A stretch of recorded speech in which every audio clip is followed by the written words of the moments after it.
ఏమీ జరగట్లేదు, మీరు అనుకున్నట్టుగా ఏమీ లేదు. మేము ఇక్కడ మొన్న మేము మోదీ గారికి కలిసి వచ్చినాము. మేము ఒక నిమిషం నేను చెప్తున్నాను వినండి. తెలంగాణలో మనం మోదీ గారికి పిలిపించేసి ఇక్కడ మనము డిజిటల్ ఇండియా కోసము మనం ప్లాన్ చేసి మన పిల్లలకి మొత్తం ఏఐ నేర్పిస్తున్నాం. కాబట్టి ఇట్లాంటి ఒకే ఒక్క యూనివర్సిటీ, ఇట్లాంటి యూనివర్సిటీ మొత్తం భారతదేశంలోనే చాలా తక్కువ. AI in each and every field, టెక్నాలజీనే కాదు, మెడిసిన్లో, డెంటిస్ట్రీలో, అగ్రికల్చర్లో, ఫార్మసీలో, అలైడ్ హెల్త్లో, ప్రతి ఒక్క క్షేత్రంలో మేము ఏఐ పిల్లలకి నేర్పిస్తున్నాం. సో ఇట్లాంటి ఒక డిఫరెంట్ యూనివర్సిటీ ఓన్లీ భారతదేశంలో మన మల్లారెడ్డి యూనివర్సిటీ మాత్రమే. సో దీనికి ప్రస్తావంకి, దీనికి పిలవడానికి, ఈ ఓపెనింగ్కి పిలవడానికి మేము మోదీ గారి దగ్గరికి వెళ్ళినుండే. అక్కడ వెళ్ళినప్పుడు ఇక్కడ మన స్థానిక బీజేపీ మినిస్టర్ గారు, మన కిషన్ రెడ్డి అన్న గారు, ఇంకా అక్కడికి వెళ్ళి మేము వాళ్ళకి ఇన్వైట్ చేసి మనము మన క్యాంపస్కి ఓపెనింగ్కి పిలుస్తున్నాం. సో దానికి ఇక్కడ మా చంద్రశేఖర్ అన్న గారు, ఆయన మన స్టేట్ తెలంగాణ ఇన్ఛార్జ్.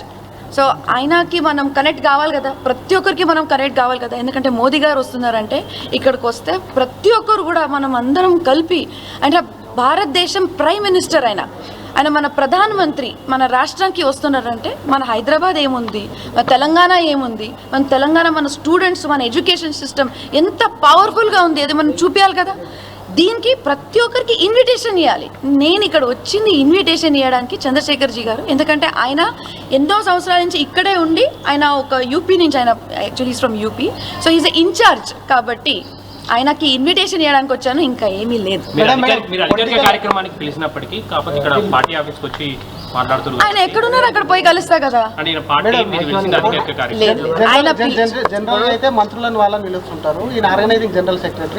ఇప్పుడు మోదీ గారు వస్తారు కదా. లేదు, పాలిటికల్ కాదు ఇది, అసలు పాలిటికల్. అవును, ఎందుకంటే ఇప్పుడు మోదీ గారు వస్తున్నారంటే ఆయనకు సంబంధించిన ప్రతి ఒక్క పర్సన్ కి మనం ఇక్కడ కలవాలి.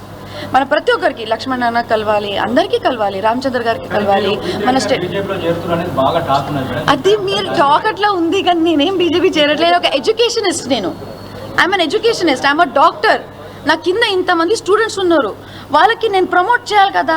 హైదరాబాద్లో మన ఎడ్యుకేషన్ సిస్టమ్ని నేను ప్రమోట్ చేయాలి కదా. అది ఇంకా ఎవరికి చేయాలి? భారతదేశంలో చేయాలి కదా. నేను తెలంగాణలో ఉంటే కాదు కదా, మొత్తం ఇండియా లెవెల్లో. ఆయన అక్కడ అడుగుతున్నాడు క్వశ్చన్, అందుకని నేను